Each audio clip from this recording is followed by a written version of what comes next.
नमस्कार. चला एक कल्पना करूया.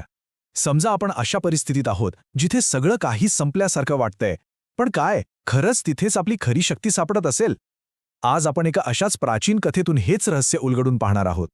ही कथा आपल्याला एका मूलभूत प्रश्नावर विचार करायला लावते, ज्याने खरं तर अनेक विचारवंतांना कोड्यात टाकले.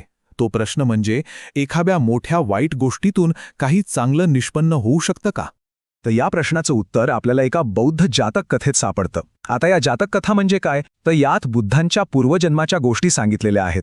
चला तर मग या कथेत जरा खोलात शिरून बघूया. तर आपली गोष्ट सुरू होते सत्तेपासून, निष्ठेपासून आणि एका विश्वासघातापासून. तर गोष्टीची पार्श्वभूमी अशी आहे की बनारसचा एक खूप चांगला, न्यायप्रिय राजा होता.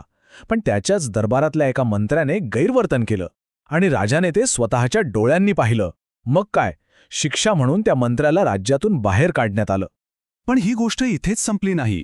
त्या हद्दपार केलेल्या मंत्राला सूड घ्यायचा होता, म्हणून तो थेट प्रतिस्पर्धी राजा म्हणजे कोसलच्या दब्बसेनाकडे गेला. आणि मग त्या विश्वासघातकी मंत्र्याच्या मदतीने राजा दब्बसेन अचानक हल्ला करतो. तो बनारसच्या राजाला त्याच्याच सल्लागारांसोबत बसलेला असताना कैद करतो. आणि इथून कथेला एक असं वळण मिळतं ज्याची कुणी कल्पनाही केली नसेल. राजाचा जो प्रतिसाद होता तो खरंच अविश्वसनीय होता. त्या राजाला फक्त कैद नाही केलं गेलं, तर त्याला दोरीने बांधून अक्षरशः उलटे टांगण्यात आलं. त्याला खूप यातना दिल्या गेल्या. पण अशा परिस्थितीत तो जे करतो ना, तेच या कथेचं सार आहे. आता इथेच खरा विरोधाभास आहे. बाहेरून पाहिलं तर काय दिसतं, राजाला उलटे टांगलेलं आहे, त्याला प्रचंड यातना दिल्या जात आहेत. पण आतून त्याच्या मनात काय चाललंय, तर तो करुणेची भावना जोपासतोय आणि ध्यानाच्या एका वेगळ्याच अवस्थेत गेलाय. म्हणजे बघा, शरीर जरी बंधनात असलं तरी मन मात्र पूर्णपणे स्वतंत्र आणि शांत होतं. आणि ही जी आंतरिक शांतता होती ती काही फक्त बचावासाठी नव्हती. तिचा आजूबाजूच्या परिस्थितीवर एक जबरदस्त आणि प्रत्यक्ष परिणाम झाला. एकीकडे चांगला राजा शांतपणे ध्यान करतोय आणि दुसरीकडे त्याचा छळ करणाऱ्या दब्बसेंच्या संपूर्ण अंगाची अचानक आग होऊ लागते. त्याला असह्य वेदना सुरू होतात. मग दब्बसेंच्या सल्लागारांनी त्याला सांगितलं की हे बघा, हे सगळं त्या राजाच्या पुण्याईमुळे घडतंय. तुम्ही ज्या माणसाला त्रास देताय तो एक अत्यंत निष्पाप आणि पवित्र आत्मा आहे. आता मात्र दब्बसेन पुरता घाबरला. वेदनेने तो ओरडला आणि त्याने आपल्या लोकांना आदेश दिला, अरे लवकर जा आणि त्याला सोडा. त्याचे सेवक धावत पळत राजाला सोडवण्यासाठी गेले. पण तिथे जे दिसलं ते त्यांच्या अपेक्षेपेक्षा खूपच वेगळं होतं. त्यांनी पाहिलं की राजाची सगळी बंधनं तुटलेली आहेत आणि तो शांतपणे हवेत मांडी घालून बसला आहे.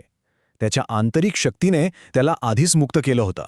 आता हा सगळा चमत्कार पाहून दब्बसेन तर पुरता घाबरून गेला. तो राजासमोर नतमस्तक झाला आणि त्याने तोच प्रश्न विचारला जो कदाचित आपल्या सगळ्यांच्याच मनात येईल. एवढ्या नरक यातना भोगत असतानाही तुम्ही इतके शांत आणि प्रसन्न कसे? राजाने दिलेलं उत्तर हेच या कथेचं आणि कदाचित आपल्या आयुष्याचंही सार आहे. त्यात एक खूप मोठं तत्वज्ञान दडलेलं आहे. राजा काय म्हणाला बघा, तो म्हणाला, माझं ध्येय पूर्ण झालं, माझं काम झालं. जो कधी काळी माझा शत्रू होता तो आता माझा शत्रू राहिलेला नाही. म्हणजे त्याचं ध्येय विजय मिळवणं नव्हतंच, तर शत्रुत्व संपवणं होतं. आणि पुढे तो म्हणाला, जेव्हा सुखदुःखाची चक्र फिरतात तेव्हा जे संयमी असतात ते त्यांच्या वेदनेतूनही आनंद मिळवू शकतात. किती मोठी गोष्ट आहे ही. म्हणजे संयम असेल तर आपण सर्वात मोठ्या दुःखालाही आनंदात बदलू शकतो. हे ऐकून दब्बसेन पुरता बदलला. त्याने राजाची क्षमा मागितली आणि त्याचं राज्य परत करण्याची तयारी दाखवली. पण ज्याला खरी आंतरिक मुक्ती मिळाली आहे त्याला राज्याची काय गरज? त्या राजाने ते राज्य आपल्या मंत्र्यांकडे सोपवलं आणि स्वतः ऋषींचं तपस्वी जीवन स्वीकारलं.